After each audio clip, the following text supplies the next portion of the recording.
Hello children, how are you? Once again welcome to Social Science Classroom. In the previous class we studied about the features of Northern Plain. Today we are going to study about the topic the Peninsular Plateau. What is peninsular? Peninsular means a landmass which is covered by water by three sides. What is plateau? Plateau means a table-like structure or a flat elevated landform that rises sharply above the surrounding area on at least one side. So what is peninsular plateau? Peninsular plateau means a table-like structure of landmass which is covered by water by three sides. Dear children, today we are going to study about the features of peninsular plateau. Dear children, the peninsular plateau is a tableland composed of old crystalline igneous rocks. Igneous rocks are formed by the volcanic eruption.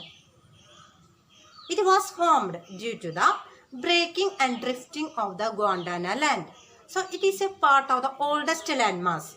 So peninsular plateau is a part of the oldest landmass.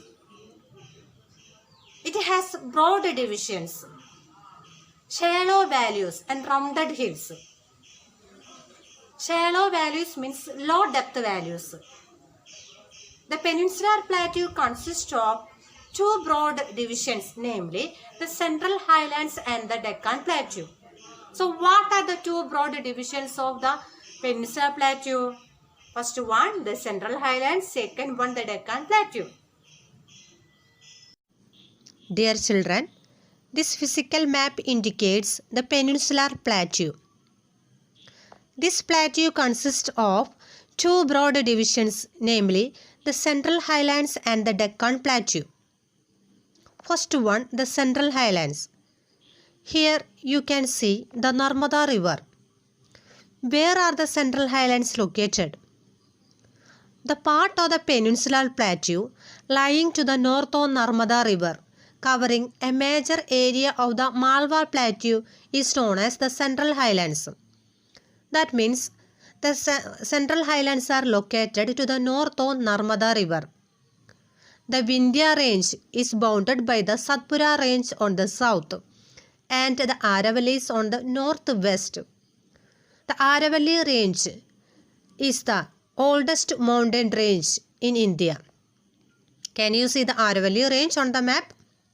The further westward extension gradually merges with the sandy and rocky desert of Rajasthan. The Central Highlands are wider in the west but narrower in the east. The eastward extension of this plateau are locally known as the Bundelkhand and Baghelkhand. Dear children, in the west side, the Central Highlands are very wider, but in the east side, it is narrower.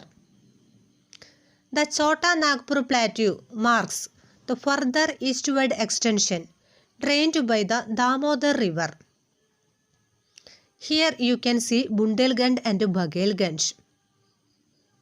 The Chota Nagpur Plateau marks the further eastward extension drained by the Damodar River. Dear children, now we studied about the features of the Central Highlands. Where are the Central Highlands located? Central Highlands are located to the north of Narmada River. Second one, the Deccan Plateau. The Deccan Plateau is a triangular landmass that lies to the south of the river Narmada. Look at the map. Next one, the Deccan Plateau. The Deccan Plateau is a triangular landmass that lies to the south of the river Narmada. Where is the Deccan Plateau located? It lies to the south of the river Narmada. Where are the Central Highlands located? To the north of the river Narmada. The Deccan Plateau is higher in the west and slopes gently eastwards. An extension of the plateau is also visible in the northeast, locally known as the Meghalaya, the Garbi Anglong Plateau and North Kachar Hills. I repeat, an extension of the plateau is also visible in which side? In the northeast. It is separated by a fault from the Chota Nagpur plateau. Three prominent hill ranges from the west to the east are the Garo, the Khasi and the Jaintia hills. Dear children, can you see the Garo, the Khasi and the Jaintia hills? The Western Ghats and the Eastern Ghats mark the western and the eastern edges of the Deccan Plateau respectively. The Western Ghats mark the western edges of the Deccan Plateau and the Eastern Ghats mark the eastern edges of the Deccan Plateau. Now we studied about the features of the Deccan Plateau. Dear children, today we studied about the features of Peninsular Plateau. The broad divisions of the Peninsular Plateau are the Central Highlands and the Deccan Plateau. Name the two major divisions of the Peninsular Plateau. What is the answer? Answer: the Central Highlands and the Deccan Plateau. Let us study about the Western Ghats. The Western Ghats mark the western edge of the Deccan Plateau. Western Ghats lie parallel to the western coast. They are continuous and can be crossed through the passes only. What are passes?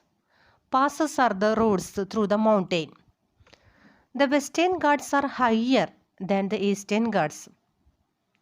Their average height or elevation is 900 to 1600 meters.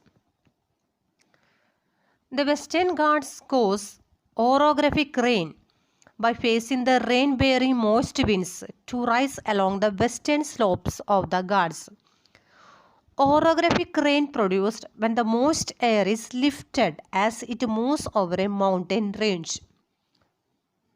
The Western Ghats are known by different local names. The height of the Western Ghats progressively increases from north to south. That means the height is increasing from north to south. The highest peaks of the Western Ghats is the Anamudi. Its height is 2695 meters. And second one, the Dhoda Betta. Its height is 2637 meters. Dear children, let us study about the Eastern Ghats. The Eastern Ghats mark the eastern edge of the Deccan Plateau.